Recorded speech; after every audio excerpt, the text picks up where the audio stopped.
Welcome to the soul's last goodbye. There is a goodbye that happens after the funeral is over, after the prayers grow quiet, and after the people left behind believe the soul has already gone. It is the final moment when the soul looks back at the faces it loved, the home it called its own, and the life it can never enter again. But when does that moment arrive? Does the soul remain near those who are grieving? Does it try to comfort them? Can their sorrow hold it back?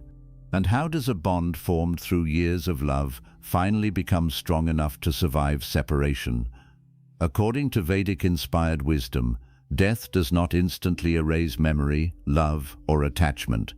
The body becomes still, but the soul may continue looking back until it understands one painful truth. Loving someone does not always mean remaining beside them. Sometimes the purest expression of love is the courage to release. In this audiobook, we will follow the soul through its final attachment to the people it loved, the unspoken words that make departure difficult, the grief that can become an invisible chain, and the sacred moment when love changes from possession into blessing. Because the soul's last goodbye is not when love disappears. It is when the soul finally whispers, "I still love you, but I must continue without you." Let us begin. Chapter 1. The moment the soul realizes it cannot return. The soul's last goodbye does not begin when it leaves the body. It begins the first time the soul realizes that no matter how deeply it longs to return, life has already begun moving forward without it. According to Vedic wisdom, death is not the end of awareness. The final breath may silence the body, but consciousness does not instantly forget the world it spent an entire lifetime building. The soul still remembers its name, its family, its home, and every face that filled its heart with love. It does not yet think of itself as a traveler entering another realm. It still thinks like someone who belongs to the life it has just left behind. For a brief and mysterious period, the soul may remain close to the people it loves most. It watches familiar rooms filled with unfamiliar silence. It sees family members calling its name through tears. It sees loved ones reaching toward a body that will never answer again. Every voice is recognized, every face is familiar, every emotion is understood. Yet something has changed forever. The soul may try to speak.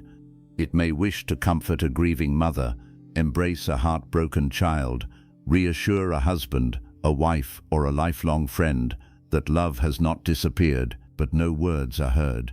No hand can be held. No tears can be wiped away. For the first time since entering that body, the soul discovers that love alone cannot reopen the door that death has closed. This realization is one of the deepest awakenings described in Vedic tradition. The soul begins to understand that the body was never the owner of consciousness. It was only its temporary home. Just as a traveler eventually leaves the house in which they once lived, the eternal self must one day leave the body through which it experienced a single lifetime. Yet acceptance does not come immediately. The soul remembers unfinished promises. It remembers birthdays that will now arrive without it. It remembers dreams that remained incomplete, words that were never spoken, forgiveness that was delayed, and love that was assumed would always have another tomorrow. Every unfinished thread gently pulls at the heart, making the first steps away from earth more difficult than the soul ever imagined. The Vedas teach that attachment does not disappear simply because the body dies. Whatever occupied the heart most deeply during life continues to call the soul's attention. A parent thinks of children. A devoted partner thinks of the one left behind. Someone who lived only for wealth may still worry about possessions now belonging to others. Someone filled with regret may replay old mistakes, wishing for one more chance that can no longer be given. In that moment, the soul begins to see a truth hidden throughout its entire earthly life. Nothing external was ever truly permanent. The house it built will one day belong to another family. The clothes it wore will remain folded in silence. Its favorite chair will become empty. Its voice will survive only inside memory. Even its name, once spoken every day, will slowly become a story shared by future generations. The soul watches life continue. Morning arrives, the sun still rises, birds still sing, children still laugh. The world does not stop because one life has ended. At first, this realization may feel heartbreaking. The soul may wonder, have I already been forgotten? But as deeper awareness begins to awaken, another understanding slowly replaces that fear. Life is not continuing because love was small. Life continues because this is the eternal law of creation. Every soul arrives, every soul learns, every soul loves, every soul leaves, and every soul makes space for another journey to begin. The Vedas remind us that no relationship is an accident. Every person who entered your life arrived carrying a lesson, a blessing, a karmic connection, or an opportunity for spiritual growth. Some remained for decades, others appeared only briefly, yet each encounter became part of the soul's evolution. The soul now sees that every embrace, every conversation, every shared meal, every argument, every sacrifice, and every quiet moment of love was never meant to last forever in physical form. They were meant to awaken something eternal within consciousness. As this understanding deepens, the soul slowly releases its desperate desire to return, not because it has stopped loving, but because it begins to realize that true love was never meant to imprison either the living or the departed. This is the first step toward the soul's final goodbye, not the goodbye of forgetting, not the goodbye of losing love, but the goodbye that whispers, "My time beside you has ended, but the love that shaped my soul will travel with me forever." Chapter 2.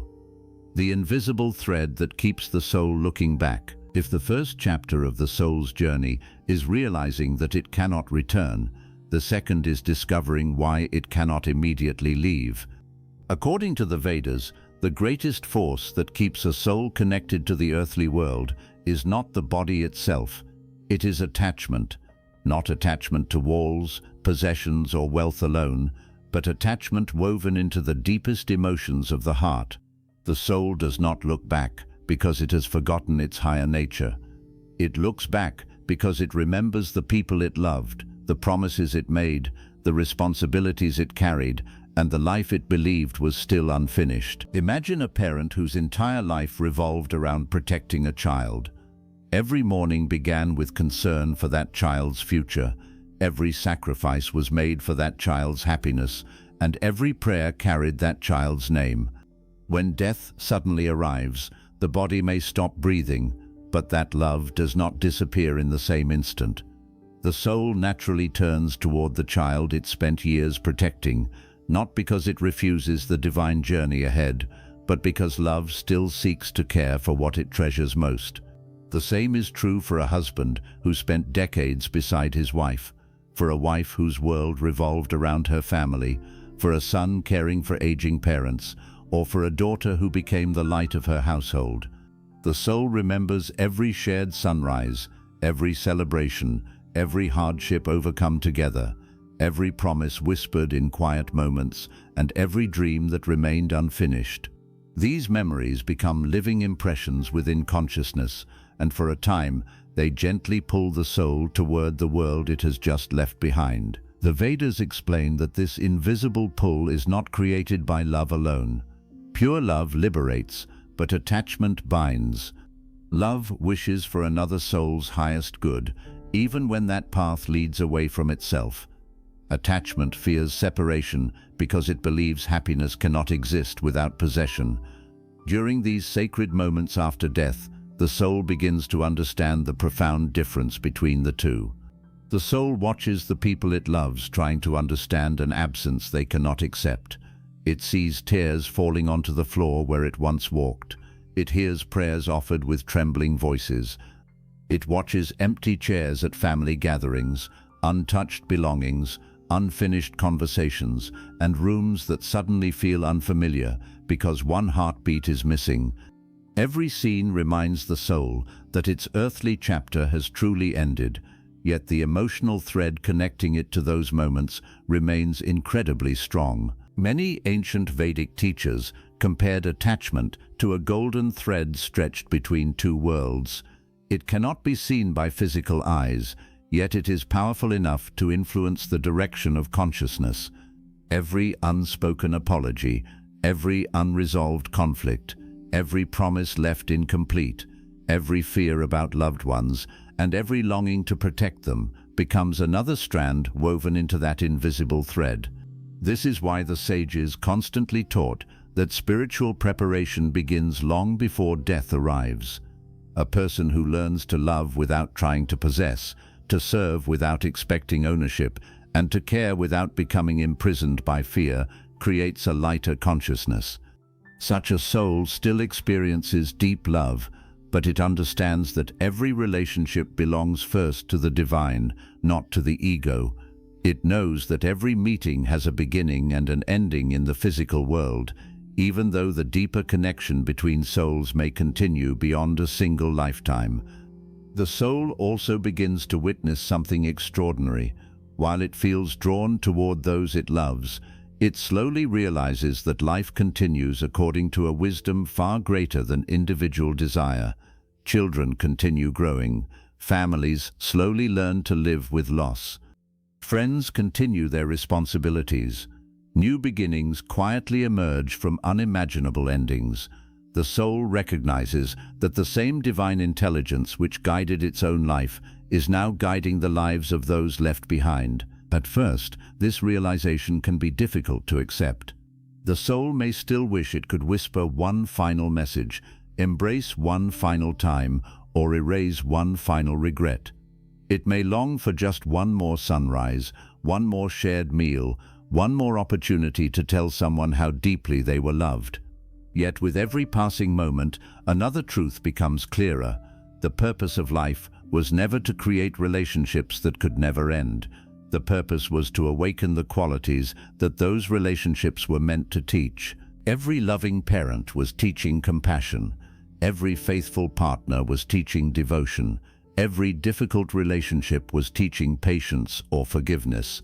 Every painful farewell was teaching impermanence. Every joyful memory was teaching gratitude. The soul now understands that people were never simply companions. They were sacred teachers placed along the path of its evolution. Some awakened kindness, some exposed hidden pride, some revealed attachment, some inspired courage.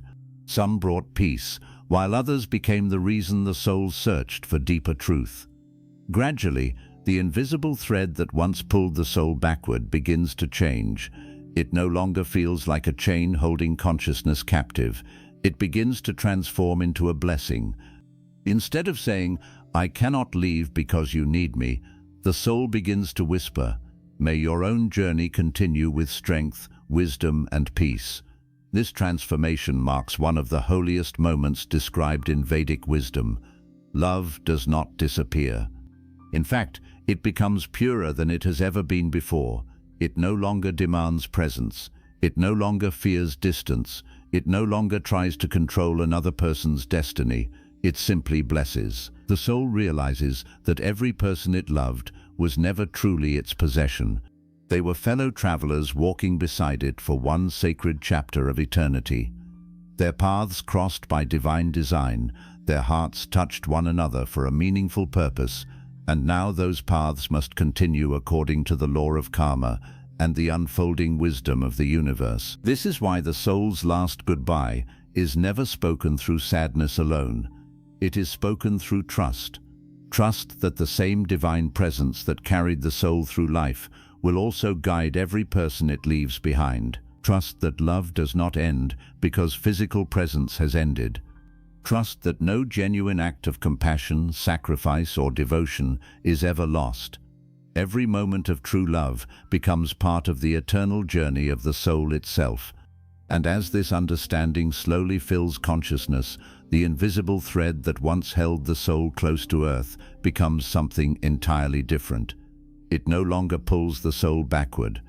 Instead, it stretches gently between two worlds, carrying gratitude instead of grief, blessing instead of fear, and love that that no longer needs to hold on because it has finally remembered that what is truly eternal can never be separated by death. Chapter 3. The farewell to home, possessions, and the identity the soul once called its own.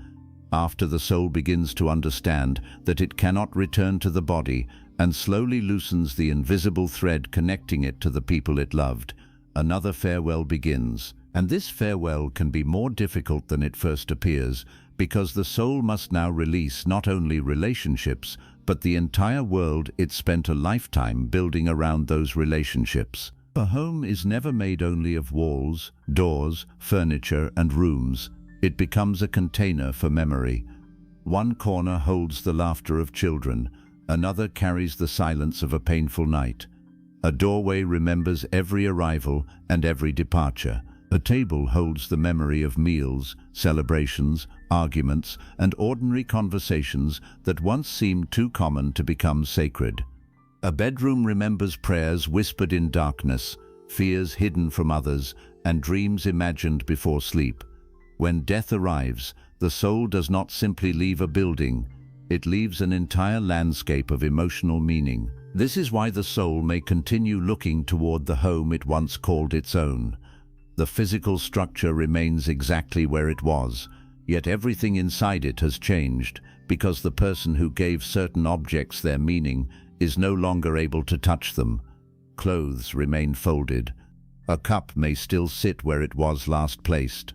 Books, tools, photographs, jewelry, letters, and small personal belongings continue occupying space, but the hands that once reached for them have become still. The soul begins to witness one of the most humbling truths of earthly life. Objects can remain after the person who believed they owned them is gone. The home continues standing, the doors still open, the lights still turn on. Other people enter the same rooms. Possessions are moved, shared, given away, forgotten, or inherited. The world quietly rearranges itself around the absence of the person who once believed these things were inseparable from their identity. At first, this may create sorrow. The soul may feel drawn toward certain objects because they represent moments of love, sacrifice, achievement, or comfort. A family photograph may seem to hold an entire lifetime within one frame. A piece of clothing may remind the soul of a celebration. A small gift may carry the presence of someone deeply loved. The object itself has no eternal power, yet the memory attached to it remains vivid. According to Vedic wisdom, attachment to possessions is rarely about the object alone. It is about what the object allowed the ego to feel. A house may have represented security, wealth may have represented control, a title may have represented importance, jewelry may have represented beauty, status, or love. Books may have represented knowledge. Photographs may have represented the fear of forgetting. When death removes the ability to use these objects, the soul is forced to see what was hidden beneath its attachment. It must ask whether it valued the object or the feeling the object created.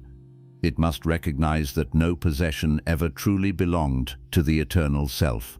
Every object was borrowed from the material world, used for a limited time, and eventually returned to that same world. The body itself followed this law. The body was formed from the elements of nature. It was nourished by food, water, air, and sunlight. It grew, changed, weakened, and finally returned to the same creation from which it came. If even the body could not be permanently owned, how could the house, wealth, clothing, land, or reputation be permanent possessions? The soul begins to understand that ownership was useful within earthly life, but it was never absolute.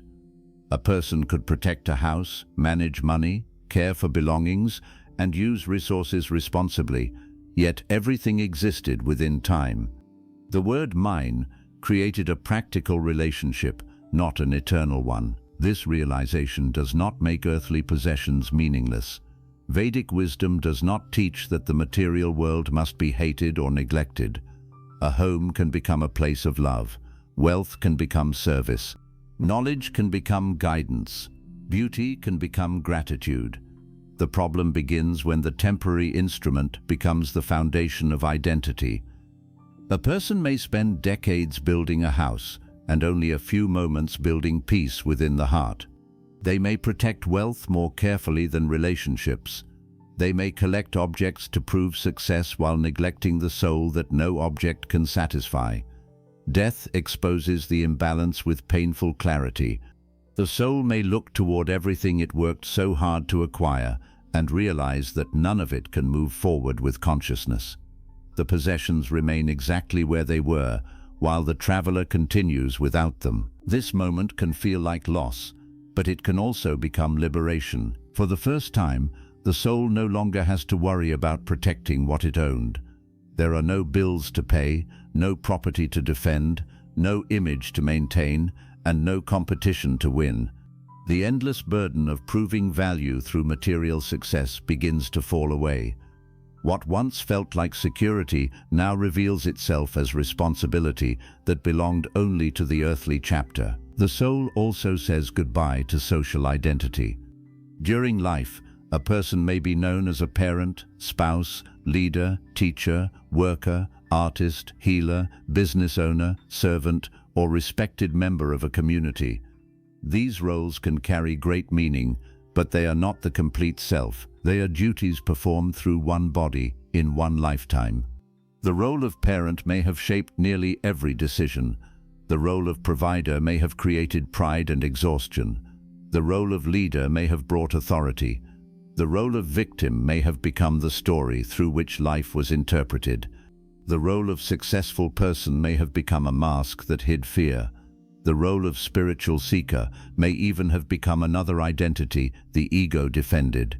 After death, every role reaches its boundary. The parent can no longer physically guide the child.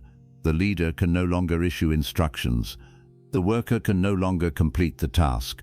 The person admired for beauty no longer possesses the body through which that beauty appeared. The person praised for intelligence can no longer speak through the same mind. The person feared for power no longer controls anyone. The soul begins to see that these roles were real, but temporary. They were classrooms. They gave consciousness opportunities to learn responsibility, patience, humility, courage, generosity, discipline, and love. The importance of the role was never the title itself. It was what the soul became while carrying it. A parent's deepest achievement was not simply raising children. It was the patience, sacrifice, and unconditional love awakened through that responsibility.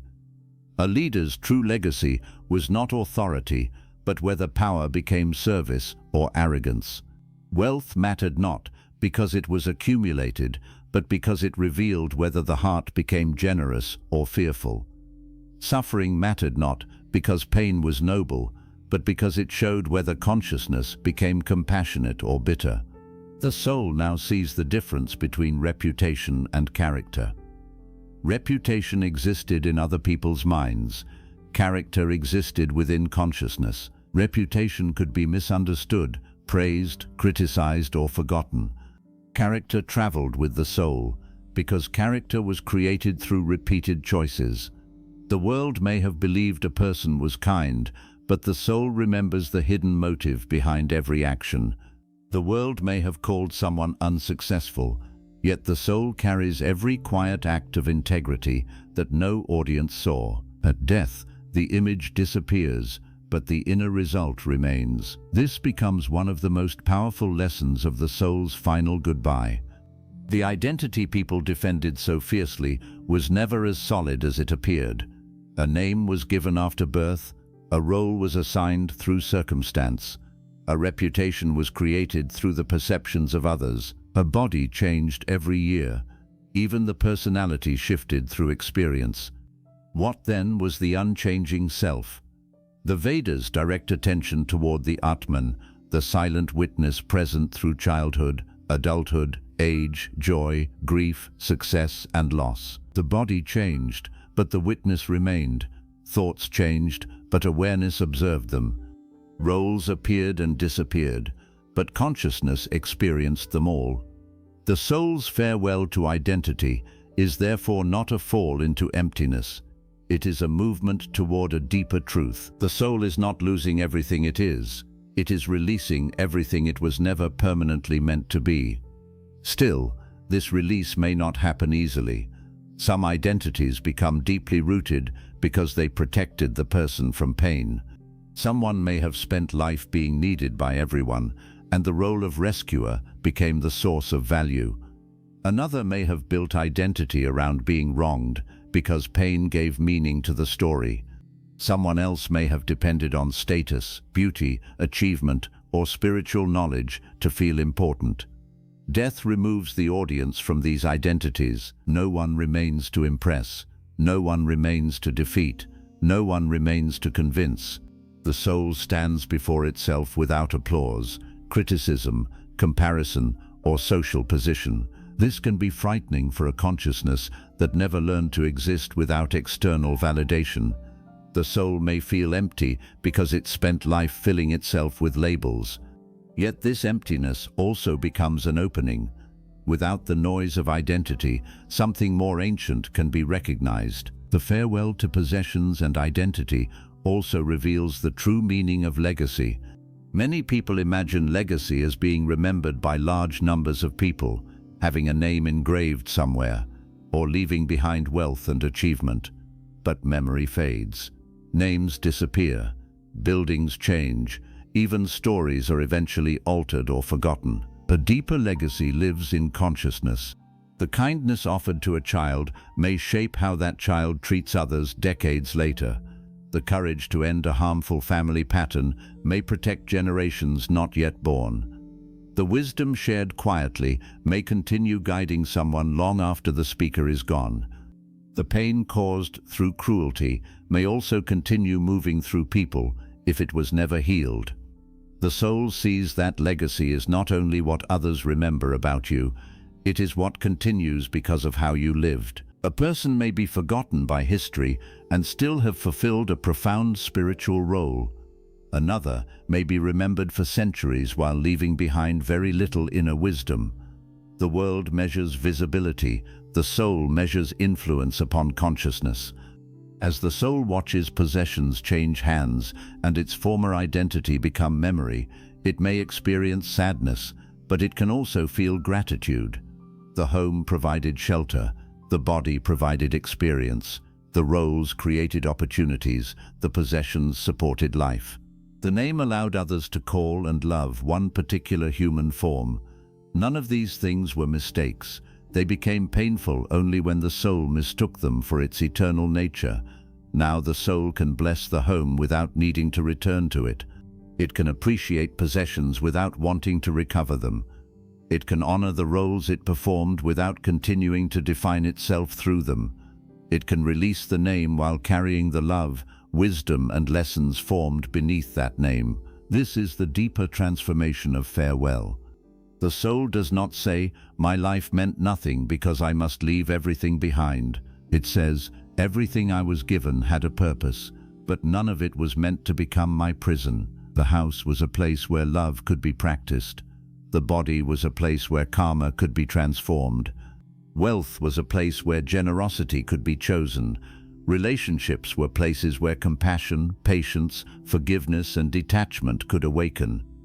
Identity was a role through which consciousness learned. Once the lesson is received, the soul no longer needs to carry the classroom. The Vedic sages often used the image of a traveler staying in an inn.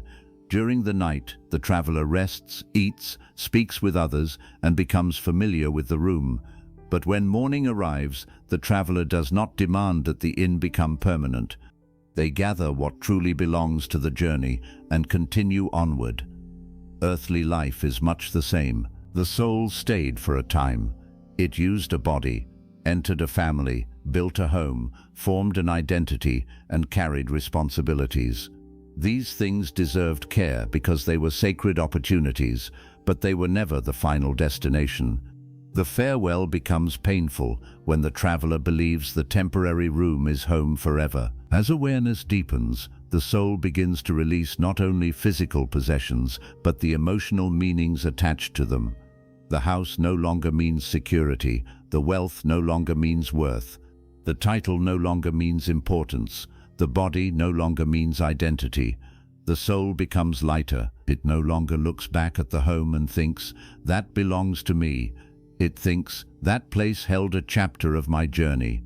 It no longer looks at possessions and thinks, "These prove who I was." It thinks, "These were tools I used for a short time." It no longer hears its name and thinks, "That is the whole of me." It understands, "That was the name of one form through which I learnt to love, suffer, act, and awaken." This shift is essential because the soul cannot fully say goodbye to loved ones while remaining attached to the identity that existed only through those relationships. The role of parent, spouse, child, protector, or companion must slowly soften. Love can remain, but the form through which love was expressed has ended.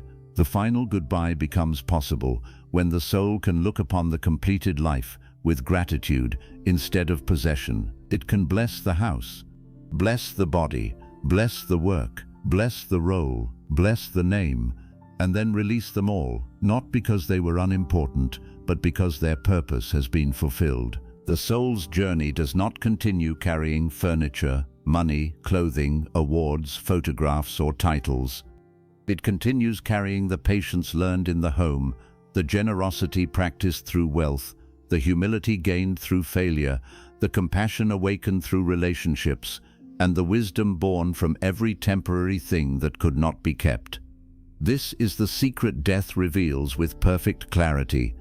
What you hold in your hands will one day remain behind, but what those things awaken within your consciousness may travel far beyond the life in which they appeared. And when the soul finally understands this, the familiar home no longer becomes a place pulling it backward. It becomes a sacred memory. The possessions no longer become chains, they become completed tools. The identity no longer feels like something being destroyed.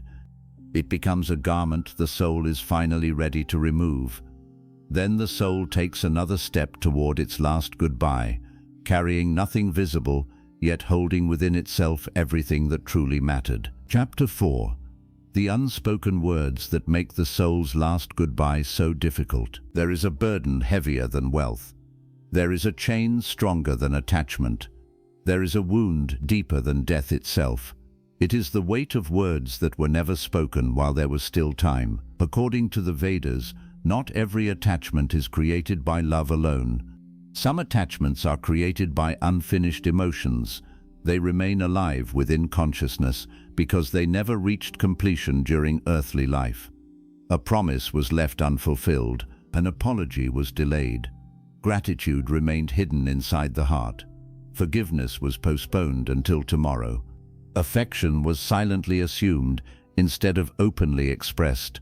The body has now fallen silent, but these unfinished emotions continue echoing within the soul. As the soul moves farther from the physical world, it begins to witness its earthly life with extraordinary clarity. It no longer remembers events only from its own point of view.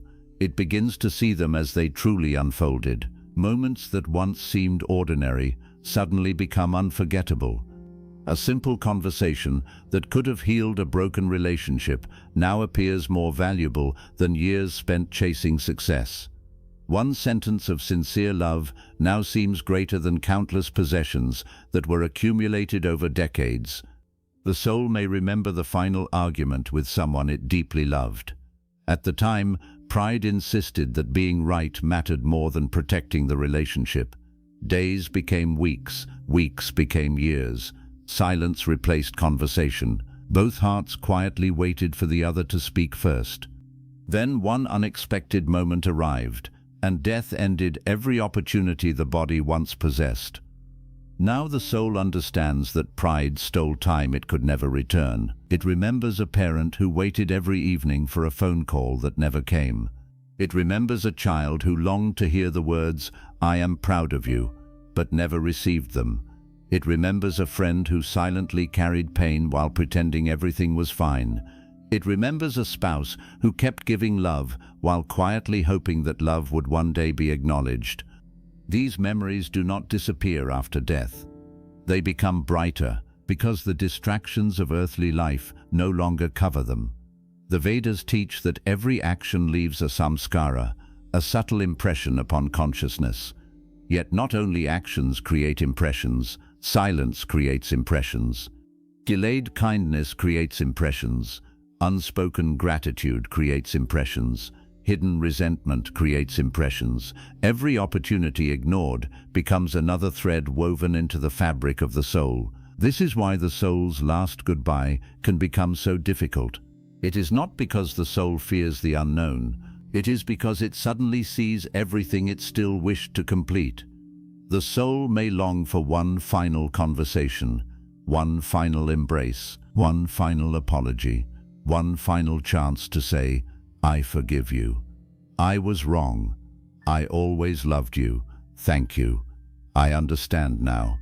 But the physical world no longer responds. The body cannot return. The voice cannot be heard. Time itself has completed its work. One of the deepest teachings preserved in Vedic wisdom is that life rarely ends after every emotional chapter has been perfectly finished. Most human beings leave carrying unfinished stories. Some dreams remain incomplete. Some relationships remain unresolved. Some prayers appear unanswered. Some questions remain hidden beneath the surface of the heart. Yet the soul gradually begins to understand another truth. Completion does not always require another conversation. Sometimes completion begins with understanding. The soul starts to recognize why certain relationships entered its life in the first place. The people who brought comfort were teaching love.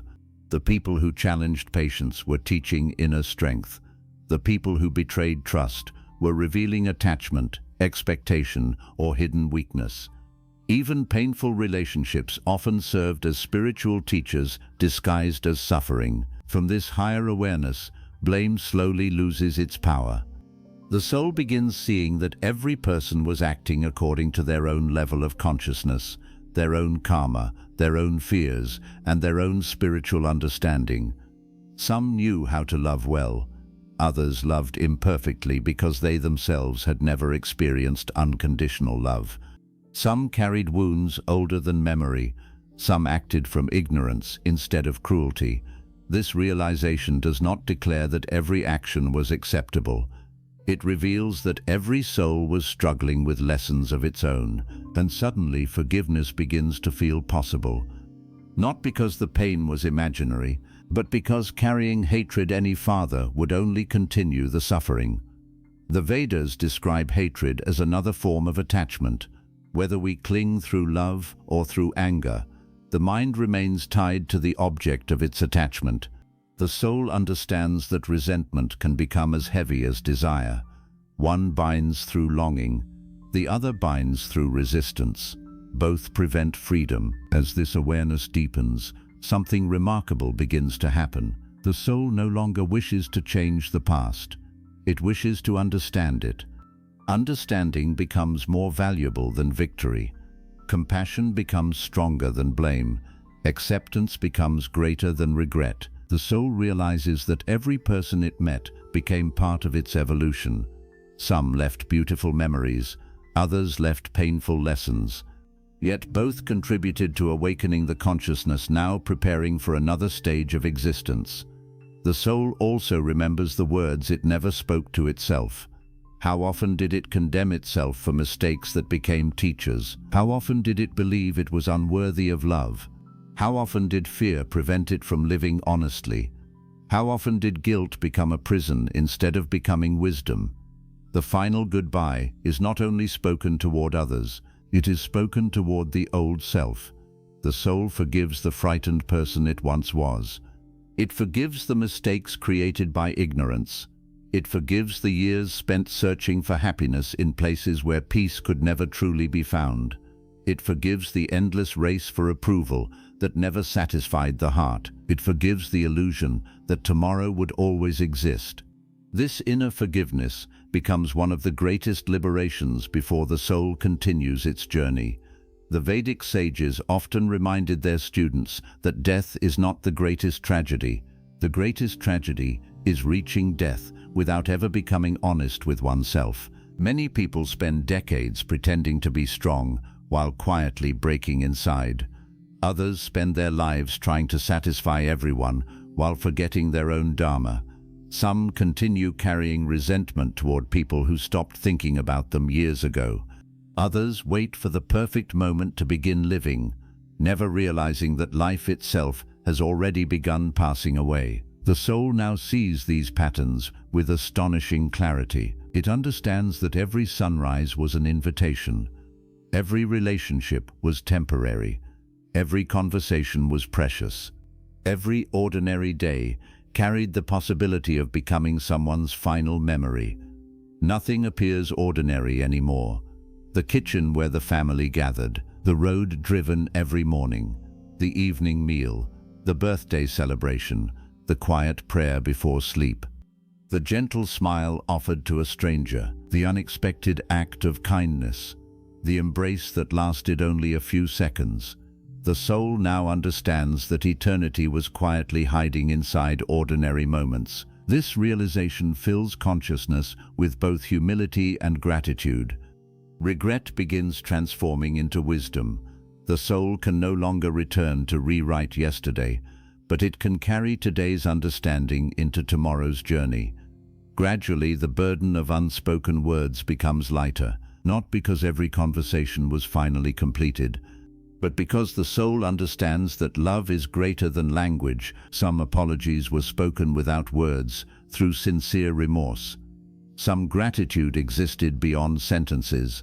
Some forgiveness became complete inside silence itself. The soul finally bows before the life it has lived. It blesses those who loved it. It blesses those who misunderstood it. It blesses those who helped it. It blesses those who wounded it. Because every encounter, whether joyful or painful, became part of the sacred education that shaped its consciousness. At that moment, the soul no longer asks for one more opportunity to correct every unfinished page of its earthly story. Instead, it whispers something far more powerful. I understand now. And sometimes, understanding becomes the final conversation that the heart was searching for all along. With this sacred realization, another invisible chain quietly breaks. The soul becomes lighter, not because it has forgotten the people it loved, not because it has erased its memories, but because it has finally transformed regret into wisdom, pain into compassion, silence into understanding, and goodbye into peace. Only then does the soul become ready to take another step toward the eternal path that has been waiting since the very first breath of earthly life. Chapter 5. The sacred moment when the soul gives its final blessing before leaving. There comes a moment in every soul's journey that is unlike any other. It is not the moment the body takes its final breath. It is not the moment when loved ones gather in grief. It is not even the moment when the funeral comes to an end. According to the Vedas, there is another sacred moment that arrives much later, a silent, unseen moment when the soul finally understands that its earthly chapter has reached complete fulfillment. This is the moment when love stops looking backward and begins looking forward. This is the moment when attachment transforms into blessing. Until this point, the soul has been learning to release one layer after another. It released the body that once carried it through life. It released the home that once sheltered it. It released the possessions it believed were its own. It released the identity built around name, reputation, success, failure, and worldly roles. It released the unspoken words that once weighed heavily upon the heart. Yet one final attachment still remains, the people it loves. This is the deepest goodbye of all. Throughout earthly life, love becomes woven into every ordinary moment. A mother's heart learns to wake before sunrise simply to care for her children. A father's hands become tired from years of work because every sacrifice carries the face of his family within it. A husband dreams beside his wife through seasons of joy and hardship. A wife quietly carries burdens no one else notices because her love becomes stronger than comfort. Grandparents watch generations grow. Brothers and sisters create memories that no amount of time can erase. Friends become family through loyalty, laughter, suffering, and shared dreams. These relationships are not accidents. The Vedas teach that souls meet because karma, dharma, and divine intelligence weave their paths together long before they recognize one another on earth. Every meeting has meaning. Every separation has meaning. Every reunion has meaning. Every goodbye also has meaning. As the soul prepares to continue its journey, it begins remembering every person who shaped its earthly existence. Faces appear one by one. Some bring tears, some bring smiles. Some awaken gratitude, some awaken compassion. Even those who caused great pain begin appearing differently than before. The soul no longer sees them only through the wounds they created. It begins seeing them as fellow travelers struggling beneath the weight of their own karma, their own fears, their own ignorance, and their own unfinished lessons. This realization changes everything. The desire to judge slowly disappears. The desire to blame begins dissolving. The soul no longer asks, "Why did they hurt me?" Instead, it quietly asks, "What was my soul meant to learn through them?" That single question transforms suffering into wisdom. The Vedas remind us that every soul entering our life becomes a mirror. Some mirrors reveal our kindness, others expose hidden anger. Some reveal patience, others uncover pride. Some awaken unconditional love, others expose unhealthy attachment. Every relationship becomes a sacred classroom where consciousness slowly matures. Only after death does the soul begin seeing the entire classroom instead of isolated lessons. It recognizes that every joy carried a hidden teaching. Every disappointment carried another. Every betrayal carried another. Every reunion carried another. Nothing was random, nothing was wasted, nothing happened outside the greater movement of spiritual evolution. The soul now sees that every person it loved was never sent merely to make life comfortable. They were sent to awaken the heart. Some awakened tenderness, some awakened courage, some awakened forgiveness, some awakened surrender, some awakened the longing for God. Even the people who broke the soul's heart often became the doorway through which the soul first searched for eternal truth. How extraordinary that what once looked like punishment now reveals itself as preparation. As this understanding deepens, the soul begins offering blessings instead of expectations. It no longer wishes to control the future of those it loved. It no longer fears what will happen after its departure. It no longer believes the family cannot survive without it. Instead, it sees another truth. The same divine presence that protected the soul throughout its earthly journey has always been protecting the people it leaves behind. Long before the soul entered that family, the divine was already there. Long after the soul continues onward, the divine will still remain. This realization fills the soul with profound peace. For perhaps the first time, it understands that it was never the ultimate protector. It was only a loving instrument through which protection temporarily flowed. The children were never truly its possessions. They were sacred souls entrusted for a season. The spouse was never owned. The friendship was never owned. Even the parents who gave birth to the body were fellow travelers completing ancient karmic journeys. Nothing belonged to the ego. Everything belonged to the divine order. The soul now begins silently blessing every life it touched. It blesses the child who will someday smile again after unbearable grief. It blesses the partner who will slowly learn to live with an empty chair at the table. It blesses aging parents whose tears will eventually become peaceful remembrance. It blesses friends who still carry laughter hidden beneath sorrow. It blesses strangers whose lives were changed through unnoticed acts of kindness. It even blesses those who became enemies, because hatred no longer serves any purpose.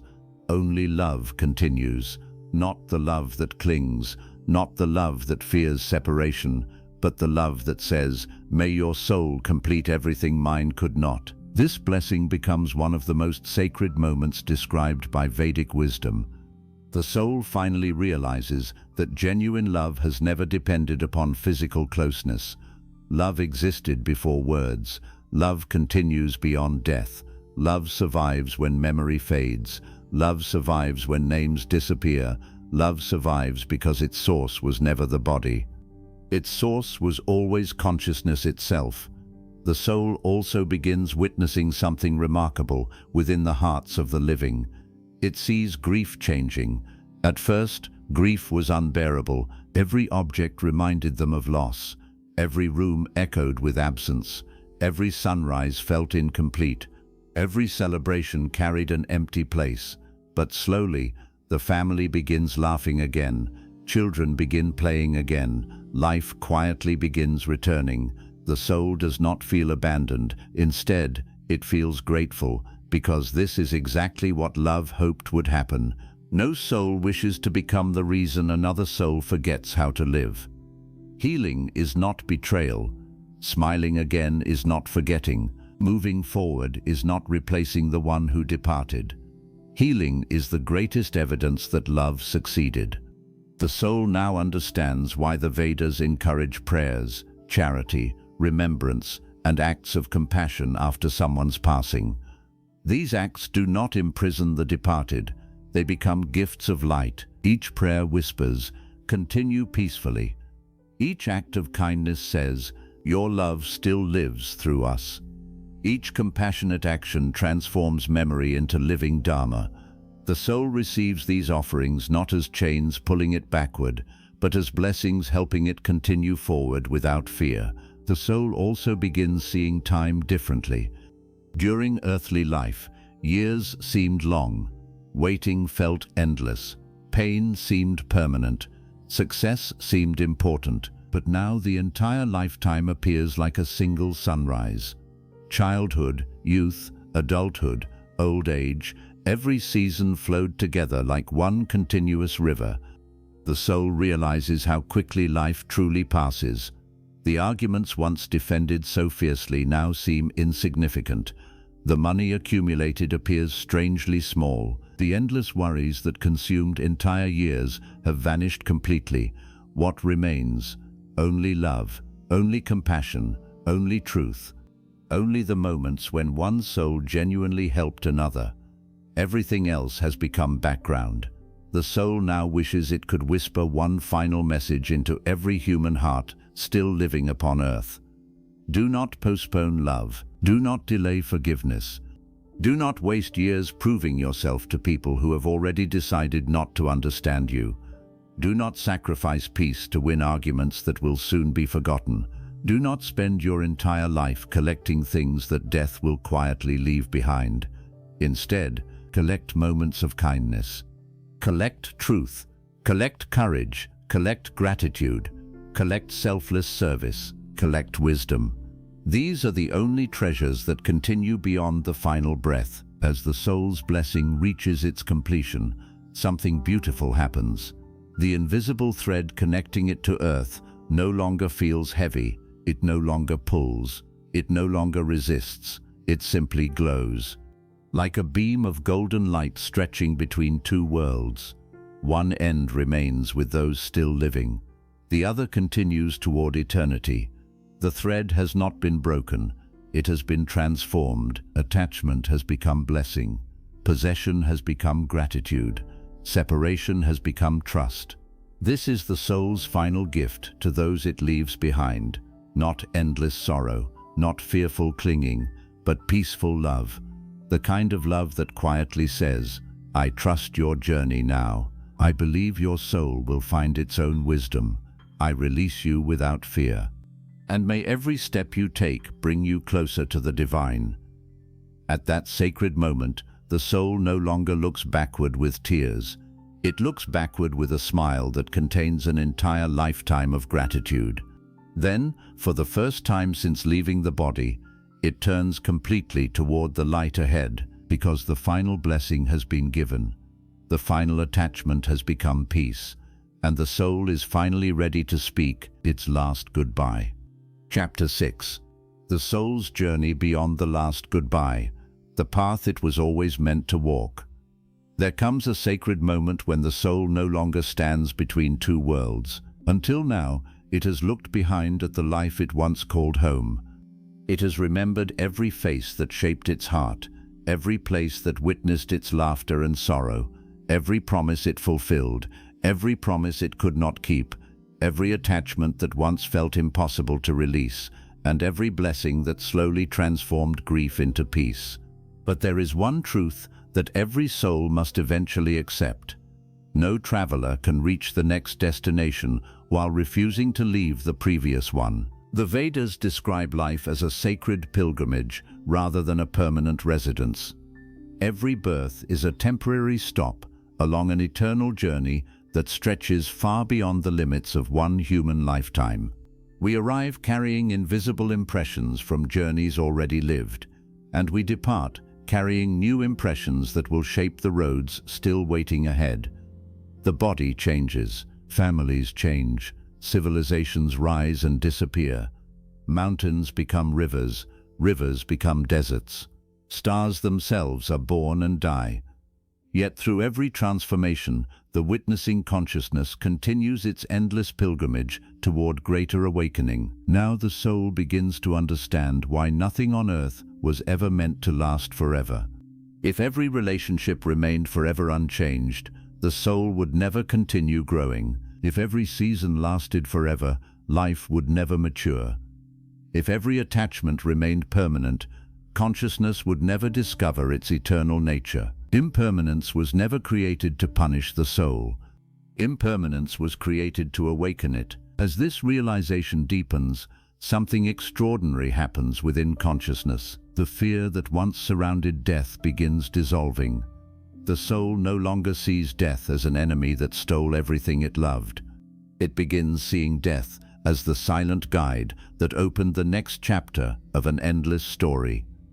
The Vedic sages often compared earthly life to a student attending one school among countless schools across many lifetimes. When a lesson is completed, the student does not remain inside the same classroom forever. A new teacher appears, a new lesson begins, a new opportunity unfolds, the classroom changes, but the learner continues. So it is with the soul. Earth was never the final destination. It was one sacred classroom. The family was one classroom. Marriage was another. Success became another. Failure became another. Illness became another. Loneliness became another. Love became another. Loss became another. Every experience quietly carved wisdom into consciousness, preparing it for the road that now stretches beyond physical sight. The soul slowly looks back upon its entire earthly life, and something remarkable begins to happen. The events that once appeared disconnected suddenly become one beautiful design. The greatest disappointment led to the greatest transformation. The deepest heartbreak awakened the deepest compassion. The greatest failure destroyed the pride that success never could. The unexpected loss became the doorway through which the soul first began searching for eternal truth. Even moments that once seemed meaningless now reveal hidden purpose. Nothing was random, nothing was wasted, nothing escaped the greater intelligence guiding the journey from the very beginning. The soul realizes that while human beings believed they were writing their own stories, divine wisdom had been quietly weaving every chapter into something far greater than any individual mind could ever understand. The person who betrayed you unknowingly became the reason you discovered forgiveness. The person who abandoned you unknowingly taught you to seek strength within yourself. The hardship you prayed would disappear became the fire that purified your heart. The unanswered prayer protected you from a future you could not yet see. The closed door guided you toward another one that carried your true destiny. The soul now smiles with a wisdom that earthly eyes rarely possess. What once looked like punishment now reveals itself as preparation. What once looked like delay now reveals itself as protection. What once looked like loss now reveals itself as redirection. The Vedas teach that the universe never moves without purpose. Every breath, every meeting, every farewell, every birth, every death, every tear, every joy, all flow according to a law far deeper than human understanding, standing beyond earthly life. the soul finally begins seeing that invisible law. For the first time, it understands that life never happened to it. Life happened for its awakening. This understanding removes one of the final fears that binds consciousness. The soul no longer asks, "Why did these things happen to me?" Instead, it asks, "What was eternity trying to teach me through every experience I called my life?" That single question transforms every wound into a doorway of wisdom. The soul also begins witnessing something that few human beings ever consider while alive. It sees countless other souls traveling beside it. Some are completing their earthly journeys, some are preparing for another birth, some continue ascending through higher states of awareness, some remain deeply attached to desires they could not release. Every soul shines with a different light, reflecting the consciousness it cultivated during life. No two journeys are identical, no two destinies unfold in exactly the same way, yet every soul moves under the same eternal law. Growth, awakening, return. The soul realizes that comparison was always an illusion. During earthly life, people compared wealth, status, beauty, success, knowledge, power. But none of these comparisons matter where the soul now stands. Only consciousness remains. Only the quality of the heart remains. Only the truth one became remains. Titles disappear, bodies disappear, languages disappear, borders disappear, religions as social identities disappear, cultures disappear, even memories slowly soften, but compassion remains, wisdom remains, purity remains, love remains. These become the true treasures carried beyond death. The soul now understands why the sages spent lifetimes seeking inner realization rather than outer recognition. Outer recognition belongs to history. Inner realization belongs to eternity. As the journey continues, an extraordinary silence begins surrounding the soul. It is not the silence of loneliness. It is the silence of perfect understanding. For the first time since leaving the body, the endless questions begin fading away.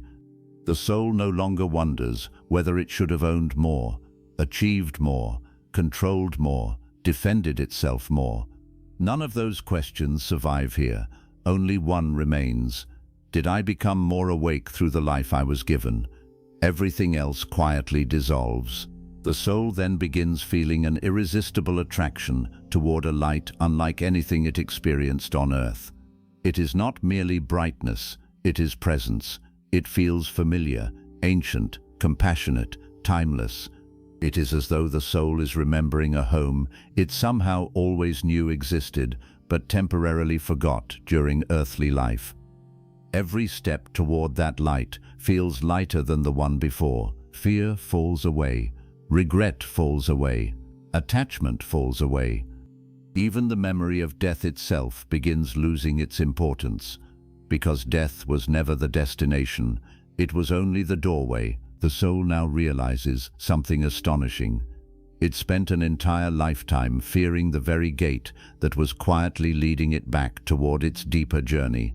How many years were consumed worrying about losing what could never remain forever? How many nights were spent protecting an identity that belonged only to one temporary chapter? How many relationships suffered because the ego demanded ownership instead of offering love? Now all those fears appear like morning mist disappearing beneath the rising sun. Only clarity remains, only gratitude remains, only peace remains. The soul offers one final blessing toward earth, not because it wishes to return, but because gratitude naturally flows toward every place where awakening occurred. It blesses the body that carried it faithfully until its final breath. It blesses the family that taught it how to love. It blesses the friends who shared the road. It blesses the enemies who revealed hidden weaknesses. It blesses every teacher, every stranger, every child, every elder, every joy, every sorrow, every sunrise, every goodbye. Because without any one of them, this awakening would not have become complete. The Vedas remind us that liberation does not begin by escaping the world. It begins by seeing the world correctly. The soul finally sees. Nothing was ever truly lost. Nothing truly belonged to it. Nothing meaningful could ever be destroyed. Only forms changed. The eternal traveler remained. And now, with every attachment transformed into gratitude, with every regret transformed into wisdom, with every fear transformed into trust, with every goodbye transformed into blessing, the soul turns completely toward the infinite horizon that has been calling since before its first heartbeat. It no longer walks as someone who has lost a life. It walks as someone who has remembered eternity. The earth slowly disappears behind. The light grows brighter ahead. And the soul continues its sacred journey, not toward an ending, but toward the next chapter of an eternal story that has never truly had a beginning and will never truly have an end. Chapter 7. The Soul's Final Goodbye. When love becomes greater than separation.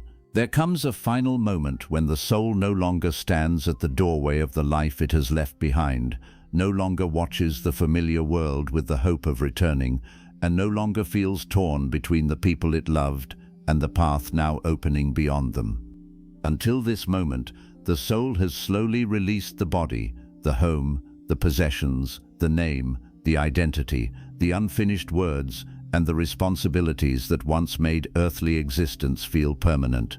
Yet one last bond remains, and it is stronger than every possession, more powerful than every role, and more difficult to release than the body itself. It is the love carried for those who remain behind. According to Vedic-inspired wisdom, this is where the deepest farewell begins, because the soul must learn that saying goodbye to the people it loved does not mean erasing them from consciousness. It means releasing the physical form through which that love was once expressed.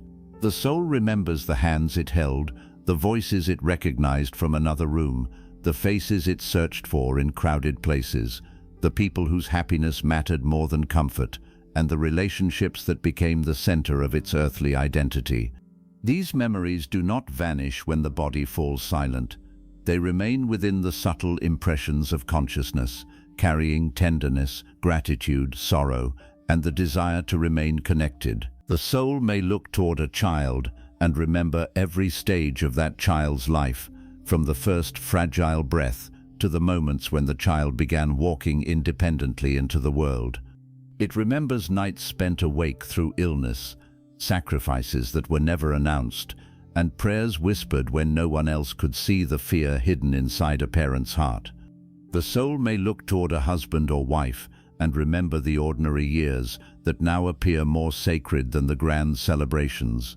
It remembers the shared meals, familiar routines, quiet disagreements, private jokes, financial struggles, unexpected victories, and those simple moments when two people sat beside one another without needing to speak.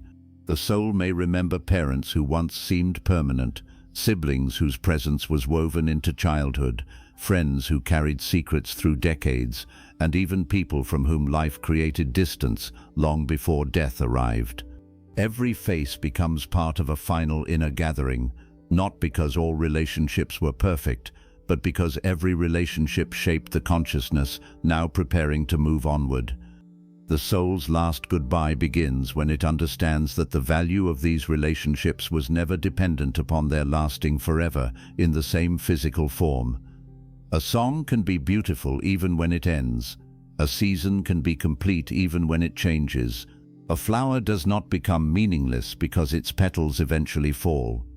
In the same way, a relationship can fulfill a sacred purpose even when death separates the bodies through which two souls once met. During earthly life, the human heart often confuses permanence with meaning.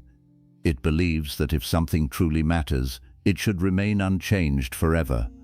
When change arrives, the heart assumes something has gone wrong. Yet the Vedas repeatedly direct attention toward impermanence, not to make life cold or empty, but to reveal why love must become deeper than possession.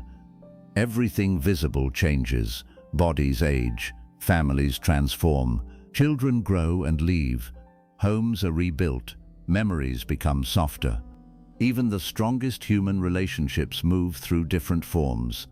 If love depends entirely upon physical closeness, it will always live in fear. But when love becomes rooted in gratitude rather than ownership, separation can no longer destroy its deepest meaning.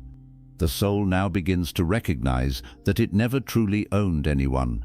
The child was not a possession, the spouse was not property, the parent was not guaranteed to remain, the friend was not created to fulfill every emotional need.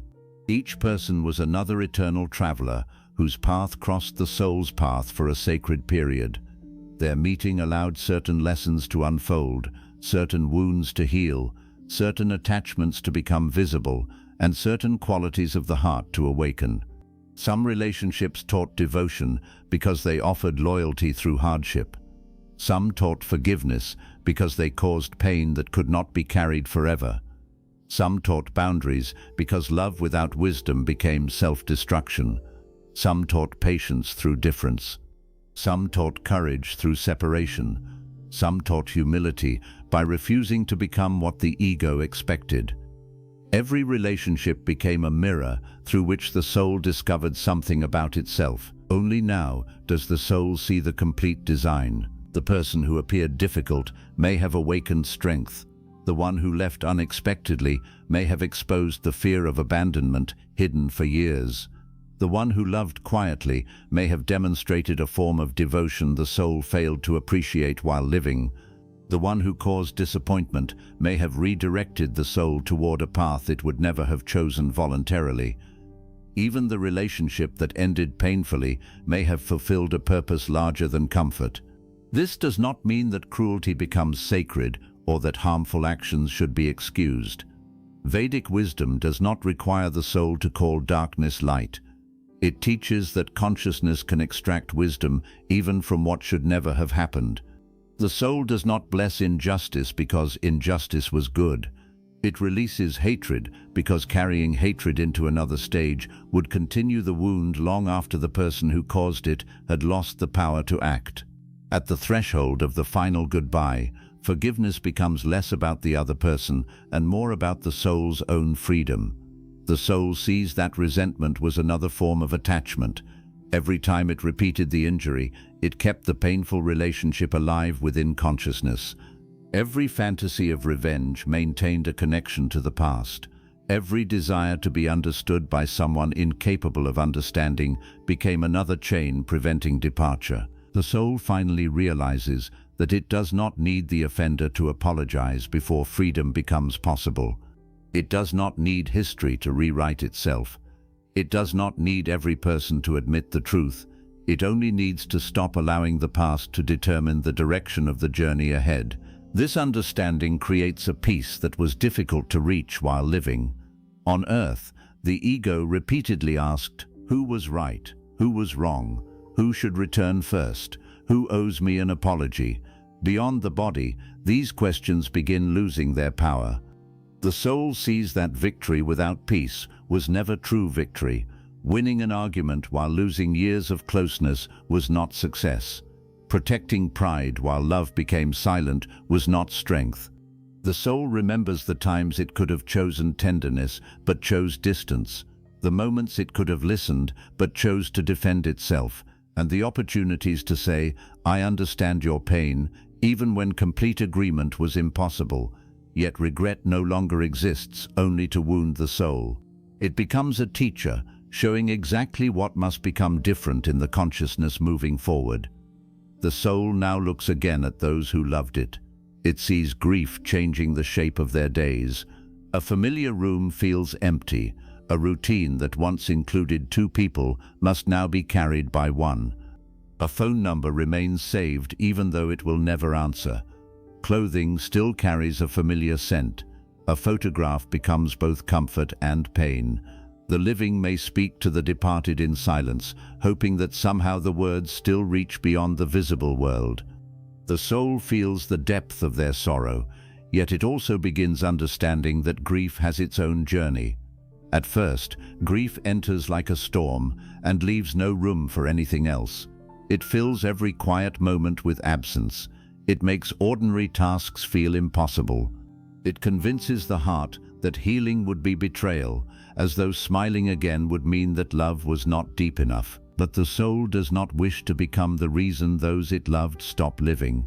It does not want its memory to become a prison. It does not want children to carry guilt for finding happiness again. It does not want a spouse to remain frozen inside an empty chapter. It does not want family members to believe that suffering forever is the only proof of loyalty.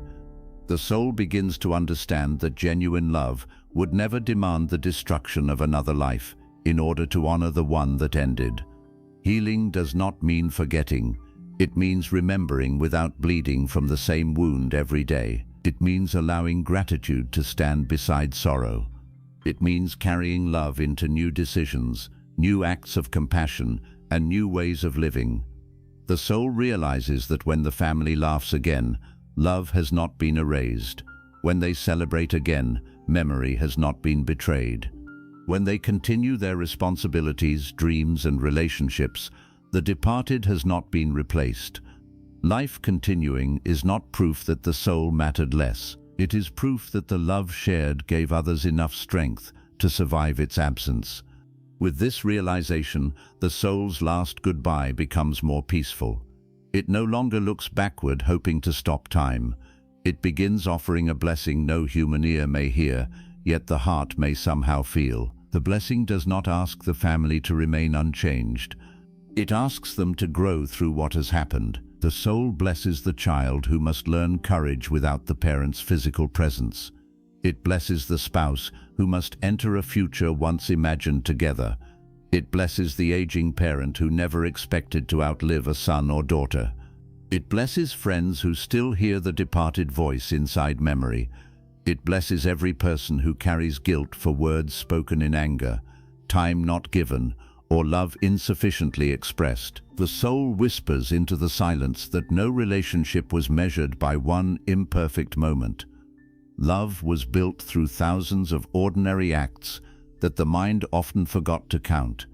The meal prepared, the journey made, the message sent during difficulty, the sacrifice hidden behind duty, the hand held in fear, and the prayer offered in another person's name, all became part of the relationship's true meaning. The soul does not demand perfection from those left behind, because it now understands that it was never perfect either.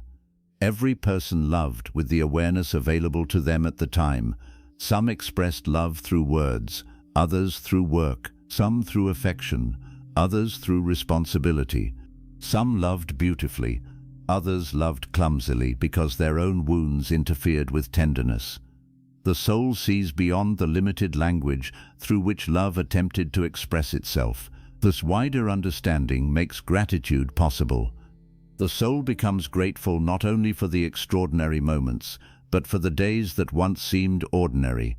It remembers sitting near someone without knowing that one day it would give anything for that ordinary silence again. It remembers meals that seemed routine, journeys that seemed inconvenient, and conversations that seemed unimportant. Death reveals that the most precious parts of life often arrived without ceremony. The soul sees that eternity was hidden inside small moments. A mother adjusting a child's clothing before school, a father waiting awake until everyone returned home safely, a husband bringing water without being asked, a wife remembering the smallest detail of a difficult day, a friend calling simply because silence felt unusual, a sibling teasing with the familiarity only shared history can create. These moments appeared small while they were happening because the mind assumed there would always be more of them. Now the soul sees their true value. They were never interruptions to life. They were life itself. The final goodbye is filled with this recognition. The soul no longer measures love through dramatic declarations. It measures love through presence, patience, sacrifice, forgiveness, and the willingness to remain through difficult seasons. It recognizes that the people it loved were not merely part of its story. They became part of its inner transformation. The child awakened selflessness. The partner awakened commitment. The parent awakened gratitude. The friend awakened trust. The enemy awakened discernment.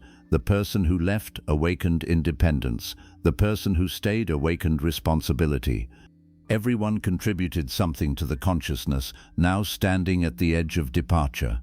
As gratitude becomes stronger, attachment weakens. The soul begins to understand that holding on to the people it loved would not protect them. It would only prevent both sides from accepting the movement of time. The living must continue creating new experiences, facing new karma, and discovering new layers of their own souls. The departed must move into the next stage shaped by its consciousness. Their paths no longer move through the same physical world, but this does not mean everything shared has been destroyed.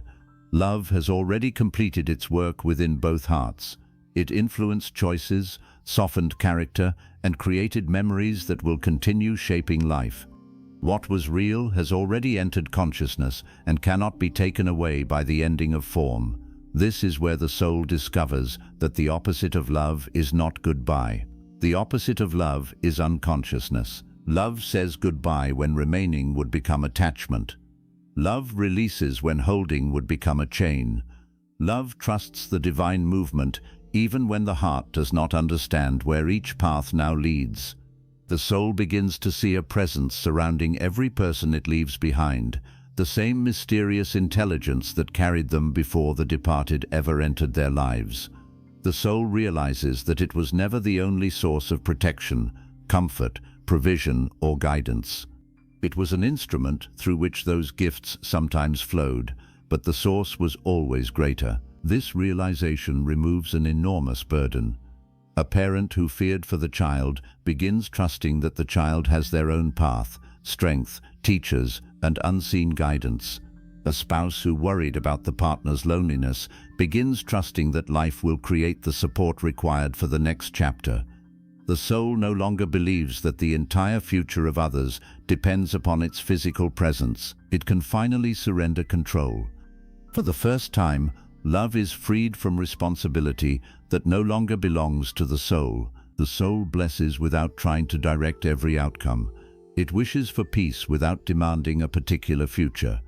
It asks that loved ones remember the goodness, learn from the mistakes, and refuse to repeat the pain that should end with this generation. The soul hopes that its departure will awaken something meaningful rather than merely create suffering. Perhaps the family will begin expressing love more openly. Perhaps old conflicts will finally seem too small to protect. Perhaps someone will leave a harmful pattern because death revealed how precious time is. Perhaps a child will carry forward a forgotten dream. Perhaps a person who ignored spiritual questions will begin searching for deeper truth. The soul's death may become another person's awakening, not because death itself is beautiful, but because awareness can transform even loss into a doorway. The Vedas teach that nothing must be wasted. Suffering can deepen compassion. Grief can make the heart more attentive. Absence can teach presence. The departed soul cannot return to live differently, but those who remain can allow the loss to change how they live now. The soul wishes to tell them, do not wait until another death to understand what this one has taught you. Speak while voices can answer. Forgive while hands can still meet. Sit with the people you love without always reaching for distraction. Ask the deeper questions before life forces them upon you. Stop living as though time were an unlimited possession. This becomes the soul's final teaching. It does not speak from fear. It speaks from complete clarity. The soul now knows that death was certain from the first breath, yet people spent most of life acting surprised by impermanence. They invested years in things that could not travel beyond the body while postponing the inner work that would remain. They protected images, defended pride, accumulated possessions, and compared lives, rarely remembering that all earthly identities move toward the same silence. At the final goodbye, comparison disappears. The rich and poor both release the body. The praised and forgotten both leave their names behind. The powerful and powerless both meet the truth of consciousness without titles. What remains is not how impressive life looked from the outside, but what the soul became through living it. Did love make the soul generous or possessive? Did pain make it compassionate or cruel? Did success create gratitude or arrogance? Did knowledge produce wisdom or pride? Did loss awaken detachment or endless bitterness? These questions quietly shape what the soul now carries. The soul recognizes that every relationship was an opportunity to answer them. Love was never given only for comfort. It was given as a spiritual discipline. To love another person was to practice patience when they disappointed expectations, forgiveness when they acted from imperfection, courage when the relationship required honesty, and surrender when life eventually demanded separation. The final goodbye becomes the last examination of love. Can the soul love without physical possession? Can it bless without remaining near? Can it release without believing the relationship has become meaningless? Can it trust what lies ahead, even without seeing the destination? When the soul can answer through consciousness rather than words, the final chain dissolves. The soul looks back one last time, and the scene no longer feels like something being stolen. It feels complete. The life was not perfect, yet it was full. The relationships were not endless, yet they were meaningful. The body was not permanent, yet it allowed love to take physical form. The family could not remain together forever, yet their meeting changed every soul involved. The departed consciousness does not need one more day in order to prove that love was real. Love has already been proven through the life that was shared. A final inner farewell begins to form. The soul does not say, "Forget me." It says, "Remember me," without forgetting to live. It does not say, "Remain in pain because I am gone." It says, "Let the love we shared become strength for the road ahead." It does not say, "Nothing can continue without me." It says, "The divine journey was always larger than my presence." It does not say, "Our bond has been destroyed." It says, "Our physical chapter has ended, but what it awakened cannot be erased." The soul blesses the house that sheltered its relationships. It blesses the table around which the family gathered. It blesses the rooms that witnessed both laughter and conflict. It blesses the photographs, the memories, the celebrations, and the difficult seasons. It blesses every person who carried part of its story. Then the soul does something it had not been ready to do before. It stops looking backward, not because the people no longer matter, but because their meaning has finally been accepted without the demand for continuation. The soul understands that turning toward the next journey is not betrayal. It is obedience to the same law that once brought it into the world. The light ahead no longer appears unfamiliar. It feels like an invitation that has always been waiting beneath the noise of earthly life. The soul senses that the same wisdom which guided it into birth now guides it beyond death. The path may lead through karmic reflection, subtler realms, another incarnation, or progress toward liberation. The exact mystery remains beyond ordinary human sight, but the soul no longer needs certainty before surrendering. Trust has replaced fear. Gratitude has replaced regret. Blessing has replaced attachment. The soul begins moving forward, carrying no suitcase, no title, no property, and no physical proof of the life it once lived. Yet it does not leave empty. It carries the patience learned through family, the compassion born from suffering, the humility created by failure, the courage awakened through loss, and the love purified by the final act of release. These become the true inheritance of one earthly life. As the distance grows, the former name becomes softer. The rooms disappear, the voices become echoes, the faces remain for a final sacred moment, and then become part of a larger light. The soul is not losing them one by one. It is seeing the divine essence that existed beneath every separate form. The love of the mother, the loyalty of the friend, the tenderness of the partner, and the innocence of the child were all windows through which something greater shone. The soul had loved the individual forms, but now it begins recognizing the universal presence that made love possible. This realization transforms the final goodbye into spiritual awakening. the soul discovers that every love it experienced was a small reflection of a love without beginning or end.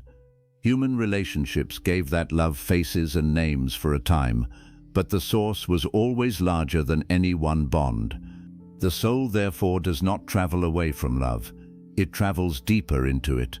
It leaves behind the form while carrying the essence. It releases the individual voice while remembering the truth spoken through it. It lets go of the hands while carrying the compassion those hands offered. Death changes the language of love, but it cannot destroy what love awakened.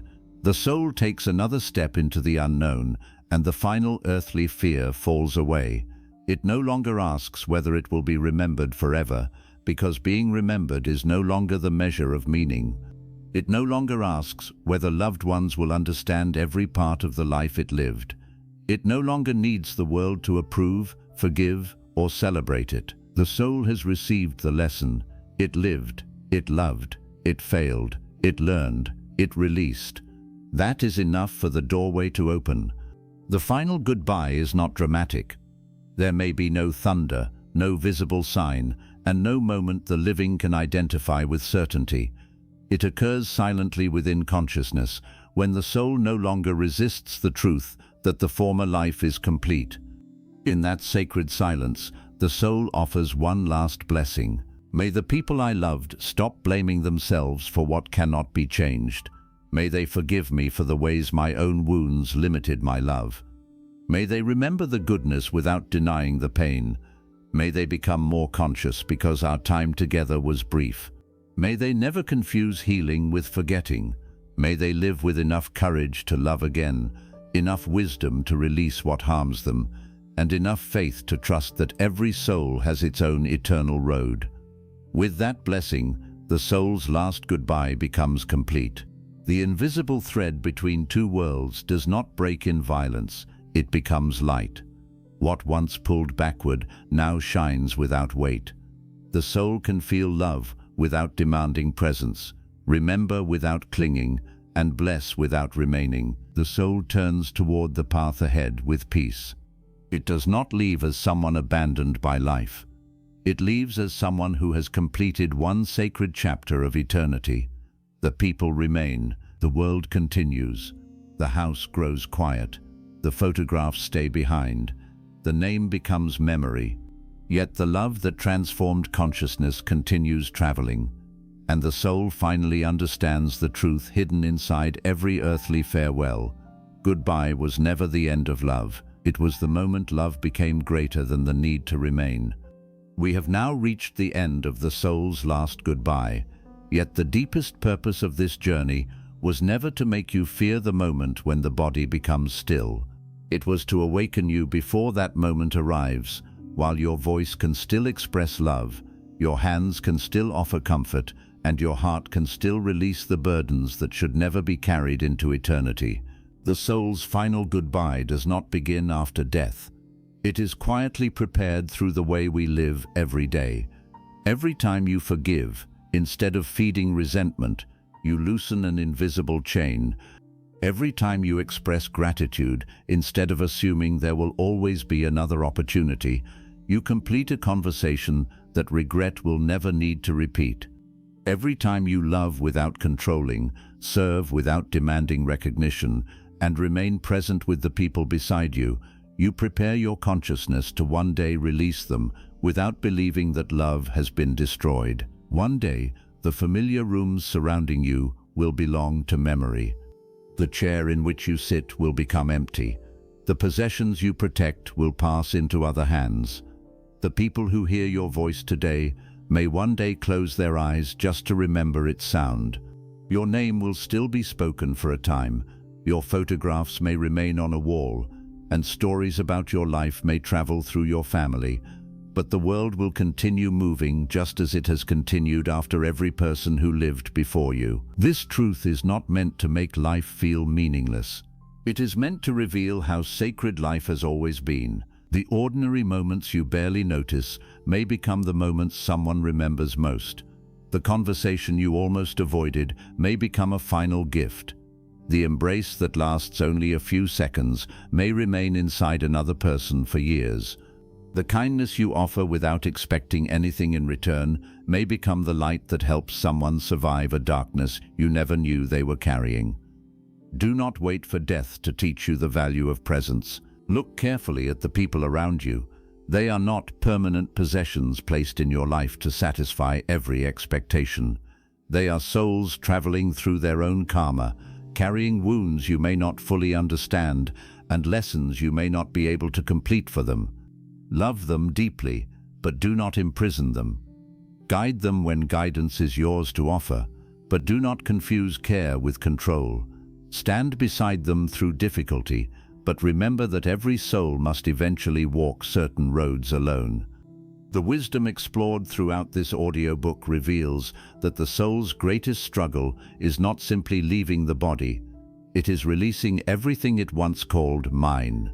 My home, my identity, my achievements, my family, my pain, my dreams, and my unfinished story must eventually be placed down. The final journey begins when the soul discovers that what it tried to possess was always temporary, while what it truly became through love, suffering, truth, and awakening continues beyond the visible life. So ask yourself honestly what your soul would struggle to release if the final goodbye arrived sooner than expected. Would it remain tied to an argument that pride refused to end? Would it carry love that was deeply felt but never expressed? Would it look back at years spent chasing approval from people who could never give lasting peace? Would it regret sacrificing family, health, integrity, or spiritual growth for possessions that remained behind? These questions are not invitations to fear. They are invitations to change. You still have time to speak. You still have time to forgive.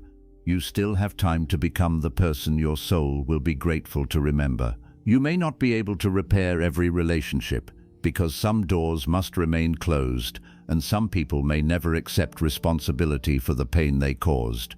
Yet you can still free your own consciousness from hatred.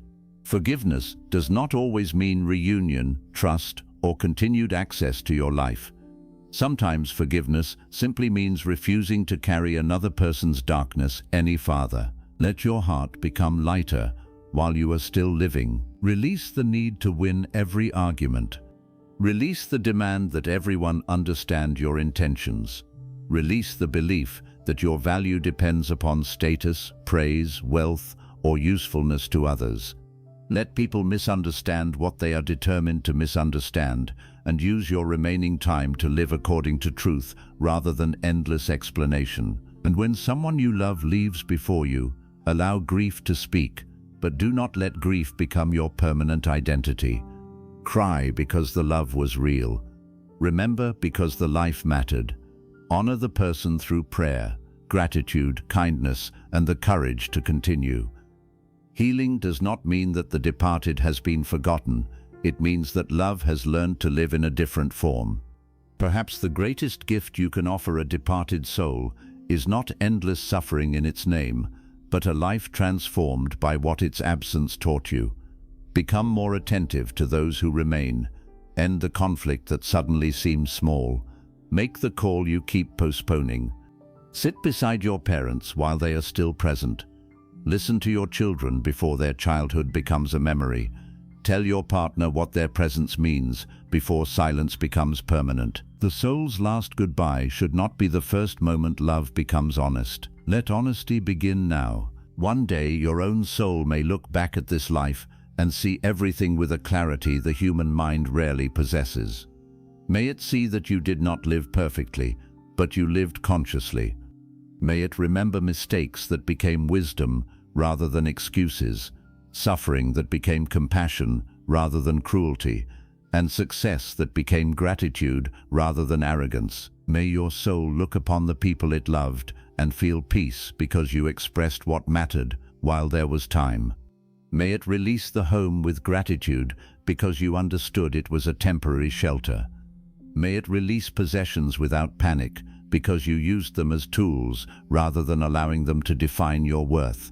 May it release its name and identity because you remembered that the eternal self was always greater than one earthly role.